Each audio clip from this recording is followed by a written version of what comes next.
আমি মাদ্রাসায় দিয়ে দিলাম। কি করা হলো? এটাকে কি বলা হয় আরবিতে? হিলা। যাকাতের টাকা যাকাত দেন, যাকাত যদি না দেন অনেকে দেখবেন 6.5 কোটি বেশি সোনা হয়ে গেছে, যাকাত দেয় না। ওই সোনাগুলো স্ত্রীদের, ছেলেরা সোনা পড়ে, ছেলেদের সোনা পড়া কি হারাম। অনেকে আবার এখন বাইরে কাজ করে, মুম্বাই দিল্লি, আল্লাহ শকর আপনাদের দোয়ায় এইসব জায়গাতেও জলসা করতে যায়। এই কদিন আগে আসামে ছিলাম, আপনার কি বলেন বেঙ্গালোর মহীশূরে জলসা করলাম, আহমেদাবাদে গেলাম, হায়দ্রাবাদে জলসা করলাম। সব আমাদের বাঙালি ছেলেরা। আপনাদের 24 পরগনারও অনেক ছেলে, দেগঙ্গার ছেলে ওখানে হায়দ্রাবাদে আছে, জেনে রেখে দেন। দেখবেন অনেকে টাকা পয়সার মালিক হয়ে গেছে, সোনা পরে ঘুরে। পড়া যাবে? ছেলেদের জন্য সোনা সম্পূর্ণরূপে হারাম। আর যারা যাকাত দিবে না, সাপ বিচ্ছু হয়ে তাদেরকে কামড় দিবে। 5 নম্বর হজ। 5 নম্বর হজ। আল্লাহ যাদের সামর্থ্য দিয়েছে হজ করে। জেনে রাখবেন, এখানে বাপ শুনেন, সবাই কথা বললে হবে না, মন দিয়ে শুনেন।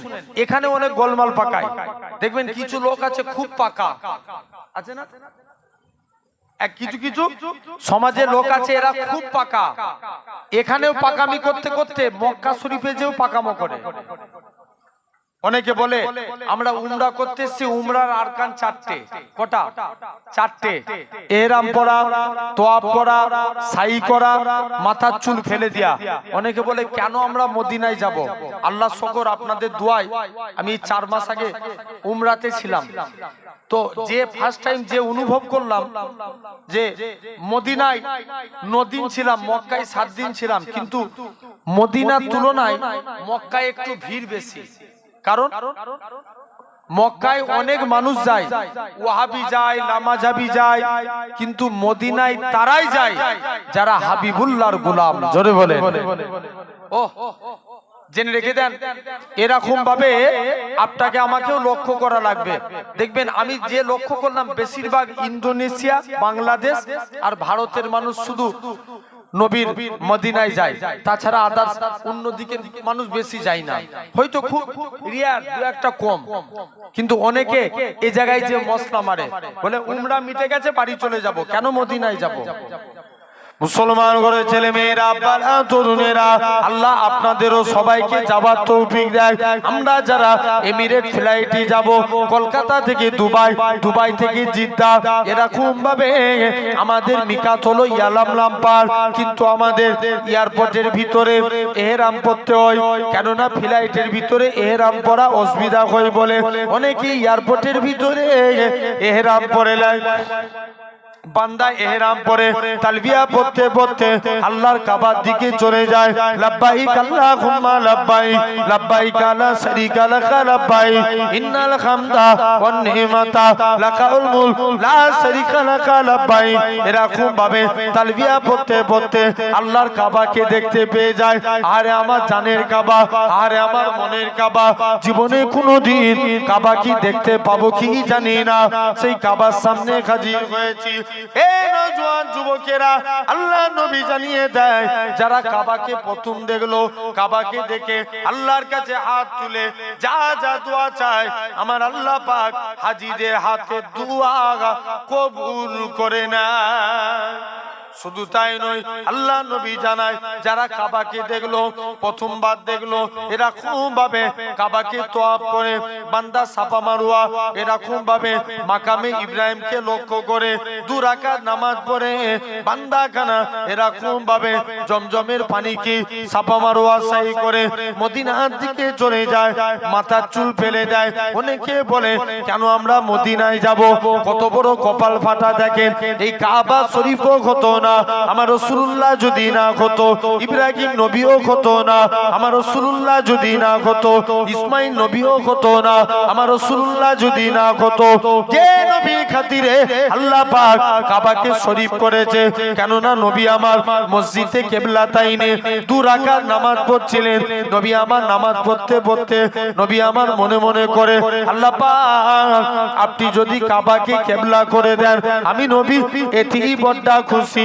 আমার আল্লাহ জানিয়ে দেয়, এ আমার হাবিব আপনি সিজদা থেকে মাথা তুলুন, আমি আল্লাহ পাক আপনার খাতিরে আমি আল্লাহ কাবাকে কিবলা করে দিলাম।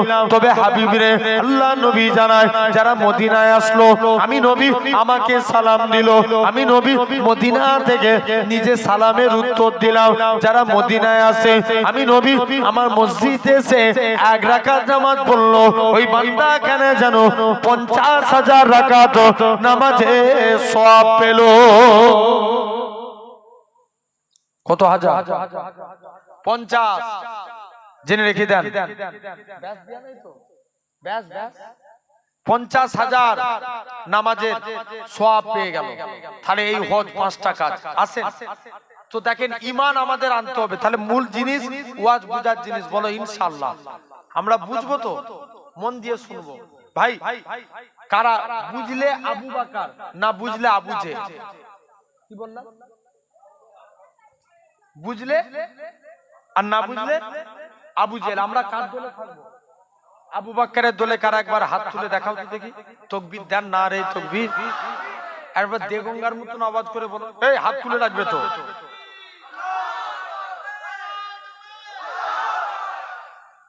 আলহামদুলিল্লাহ।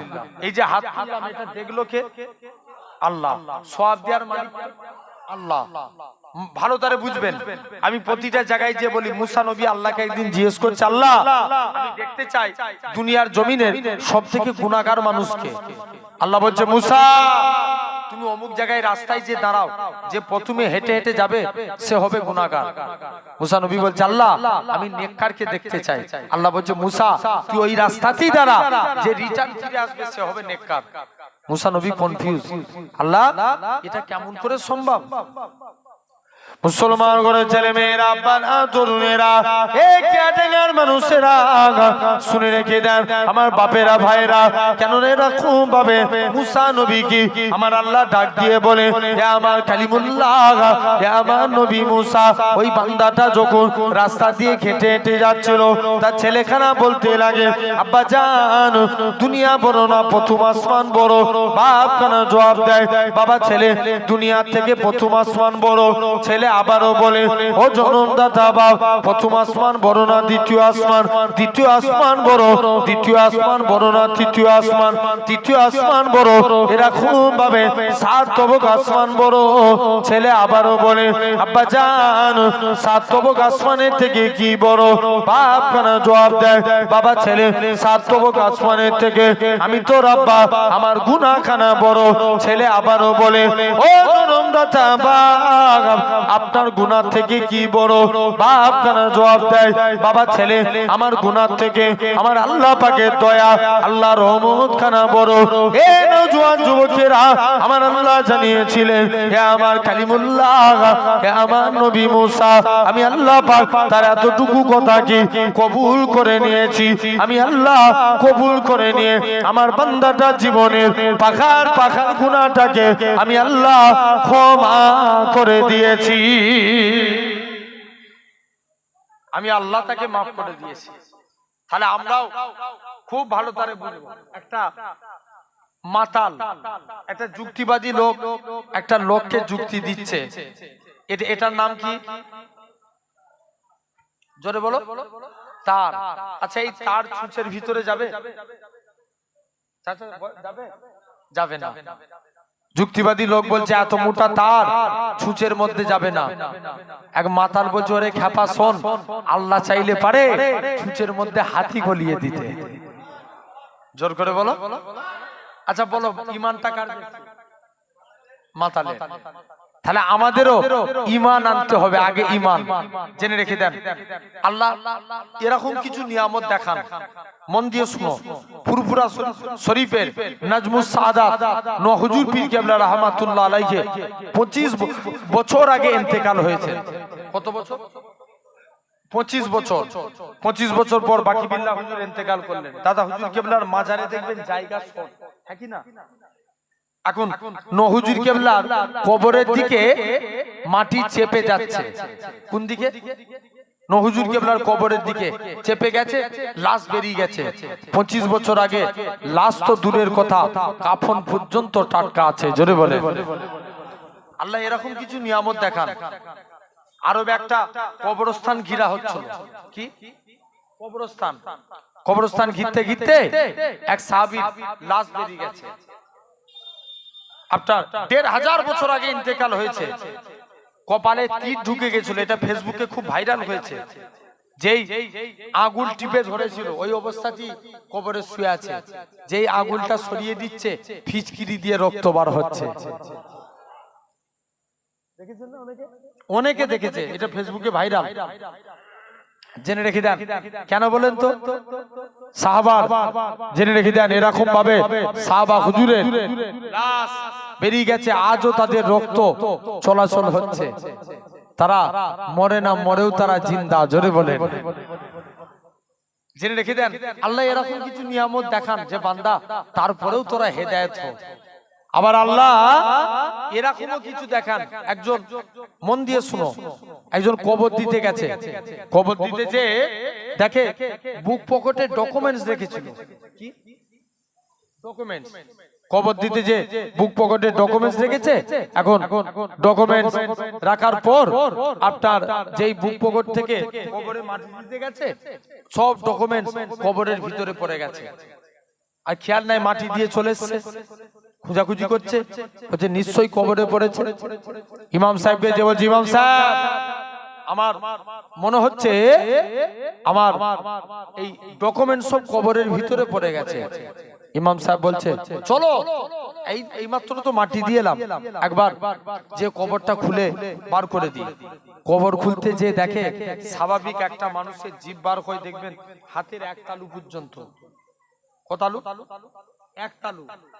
ডাক্তার একটা কপি করছে নতুন, ইন্দাস কপি, যেমন ইসিজি, ইকো, আলট্রাসোনোগ্রাফি, এরকম ইন্দাস কপি লল ঢুকিয়ে পরীক্ষা করে গলায়। জেনে রেখে দেন, ওই জিভ বেরিয়ে যায় অনেকে, অনেকে হার্ট ফেল করে যায়। তো এই কবরটা খুলে দেখে ওই বান্দাটা জিভটা কোমর পর্যন্ত শিক তার দিয়ে টানা আছে। কোথা? জেনে রেখে দাও, তার মানে বুঝে নিতে হবে এই মানুষটার জবানের কিছু গোলমাল ছিল। কিসের? জবানের। নবী বলছেন মিল লিসানিহি ওয়া ইয়াদিহি, যে মুখ এবং হাতের দ্বারা অপর মানুষকে কষ্ট দিল না, সে যে মুখ, সে প্রকৃত মুসলমানই না। তাহলে নবী আগে মুখের কথা বলেছেন, আমাদেরকেও জবানের হেফাজত করা লাগবে। এক সাহাবীর দুইটা সমস্যা ছিল, মদ খেত আর জিনা করত। নবীর কাছে যে বলছে, হুজুর আমি ভালো হতে চাই, আমাকে একটু আমল বলুন তো। নবী বলছে, বাবা তুই ওয়াদা কর জীবনে কোনোদিন মুখ দিয়ে মিথ্যা কথা বলবো না। জোরে বলো, মিথ্যা কথা বলবো না। এখন নবীর কাছে চলে গেছে, নবীর কাছে যে বলছে, হুজুর কোনোদিন মিথ্যা কথা বলবো না। যা নবীর কাছে যে বলছে, হুজুর আমি ঠিক আছে ওয়াদা করলাম। একদিন মদ খেয়ে নবীর দরবারে এসে হাজির। নবী জিজ্ঞেস করছে, এই তুই মদ পান করেছিস? ও তো ফেঁসে গেছে, কি বলবো নি বলেছিল, আর কি খেয়েছে? তাহলে যদি আমি যদি বলে না খাইনি, তাহলে কি বলা হবে? মিথ্যা কথা বলা হবে। নবী জিজ্ঞেস করছে, বাবা তুমি মদ খেয়েছো? ইয়া রাসূলুল্লাহ, হুজুর মদ খেয়ে ফেলেছি, কথা দিলাম জীবনে আর মদ খাবো না। জোরে বলবে না? আবার একদিন জিনা করে নবীর দরবারে এসেছে। নবী জিজ্ঞেস করছে, বাবা একটু সাউন্ডটা দূর থেকে করে দাও, বাবা তুমি জিনা করেছো? হুজুর জিনার কাজ করে ফেলেছি, হুজুর আমি কথা দিলাম জীবনে কোনোদিন আমি আর জিনার কাজ করব না। মানুষটা পরিবর্তন হয়ে গেল। তাহলে আমাদেরও বোঝা লাগবে, আমাদেরও জবানকে হেফাজত করা লাগবে। বলো ইনশাআল্লাহ। আসেন, তাহলে এটা একটা গেল। আবার পাকিস্তান একটা, এই কিতাবটার নাম ভয়ঙ্কর আযাবের ঘটনা। পাকিস্তান গুলঘাটে একটা ঘটনা ঘটেছে, শুনছো? পাকিস্তান গুলঘাটে একটা পথিক রাস্তা দিয়ে হেঁটে হেঁটে যাচ্ছে, কবরস্থানের পাশ দিয়ে আওয়াজ আসছে, কে আছো আমাকে বাঁচাও বাঁচাও, এরকম চিৎকার দিয়ে আওয়াজ ভেসে আসছে। পাকিস্তান গুলঘাটের মানুষটা বলে, যে দেখি, এই বস না রে তুই। যেরকম ভাবে আপনার পাকিস্তান গুলঘাটের মানুষেরা চিৎকার করছে, যে ওই পথিকটা তাড়াতাড়ি করে একটা ইমাম সাহেবের কাছে গেলেন। ইমাম সাহেবের কাছে, ইমাম সাহেব 10-12 জন সাহসী মানুষকে নিয়ে কবরস্থানের দিকে গেলেন। তিনিও সত্যি সত্যি আওয়াজ শুনতে পেলেন, কে আছো বাঁচাও বাঁচাও। কবরটা সরিয়ে দেখে একটা মহিলা উলঙ্গ অবস্থায় পড়ে আছে। কে? এক মহিলা। তাড়াতাড়ি করে কবরের মাটিগুলো সরিয়ে দিয়ে মেয়েটাকে একটা চাদর দিলেন। মেয়েটা চাদর ঢেকে নিয়ে তাড়াতাড়ি করে মেয়েটা কি করলেন, চলে গেলেন। একজনের বাড়িতে যে দরজা বন্ধ করে দিয়েছে। পাকিস্তান গুলঘাটের মানুষেরা ওই মহিলার কাছে যেতে একটু দেরি হয়ে গেল। মা, তুমি খেয়ে একবার তোমার পরিচয় দাও। বলছে, তোমরা আমার চেহারা দেখলে তোমরা সব ভয়ে হার্ট ফেল করে যাবে, তাই কাজে কাজে আমার চেহারা তোমরা দেখতে পাবে না। ওরই মধ্যে 2-4 জন সাহসী মানুষ বলে, আমরা দেখতে চাই, একবার বলো না। যুবক, একবার কি ভেবেছো আব্বা? চুল দাড়ি তো পেকে গেছে, মরণের টিকিট চলে এসছে। চুল দাড়ি পেকে যাওয়া মানে কি? চিঠি এসে যাওয়া, মরণের টিকিট চলে আসা, জেনে রেখে দেন। এবার শুধু হুকুমের অপেক্ষা। তাহলে খবরদার নিজেদেরকে পরিবর্তন করেন। একবার এখানে ধরেন এই জলসাটা 12:30 1টা পর্যন্ত হবে, তাই তো? বেশ সারা রাতের নয়। আমার পরে ইসাক ভাই, জেনে রেখে দেন। বাড়িতে যে একবার শুয়ে শুয়ে চিন্তা করে দেখবেন যে ভিন্নঘর থেকে হুজুরটা এসছিল, ভাইজান এসে তো আলোচনা করলো, কি বলে গেল। একবার চিন্তা করে দেখবেন, নিজের চোখের মধ্যে চোখটাকে বন্ধ করে ফিলিংস করবেন যে আমি এই মুহূর্তে মরে গেলাম, আল্লাহর কাছে কোন মুখ নিয়ে দাঁড়াবো? আমল তো কিছুই নাই। যুবক, এরকম ভাবে এখন মহিলা খানাকে জিজ্ঞাসা করে, মা তোমার কি হয়েছে বলো। মহিলা কোনো প্রকারই বলতে চাই না। অনেক রিকোয়েস্টের পর মেয়েটা দরজা খুলে। মুসলমান করে ছেলে মেয়েরা, বাবা তরুণেরা, এই নবীর প্রেমিকেরা, মহিলা খানা সর্বপ্রথম তার মাথা খানা খুলে দেখায়। তার মাথা বলে কোনো জিনিস নাই, কেবলমাত্র খুলিগুলো দেখা যায়। এরকম ভাবে মহিলা খানা কাঁদে আর বলে, এ পাকিস্তানের মানুষেরা শুনে রেখে দাও, আল্লাহ মেয়েদের জন্য পর্দা করা ফরজে আইন করেছে। আমি মাথা ঢেকে রাখা ফরজ, কিন্তু আমি মাথা খুলে এলাকায় এরকম ভাবে চুলে শ্যাম্পু লাগিয়ে এলাকায় ঘুরে বেড়াতাম, যাতে করে এলাকার যুবকরা আমার প্রতি ফিদা হয়ে যায়, আমার প্রতি দিওয়ানা হয়ে যায়, এরকম ভাবে আমার প্রতি পাগল হয়ে যায়। ও যুবকেরা, এরকম ভাবে তাই আমি প্রথম প্রকার শাস্তি আল্লাহ আমার মাথার মধ্যে দিয়েছে। তবে 2 নম্বর কি, আমার সে তার ঠোঁটখানা খুলে দেয়।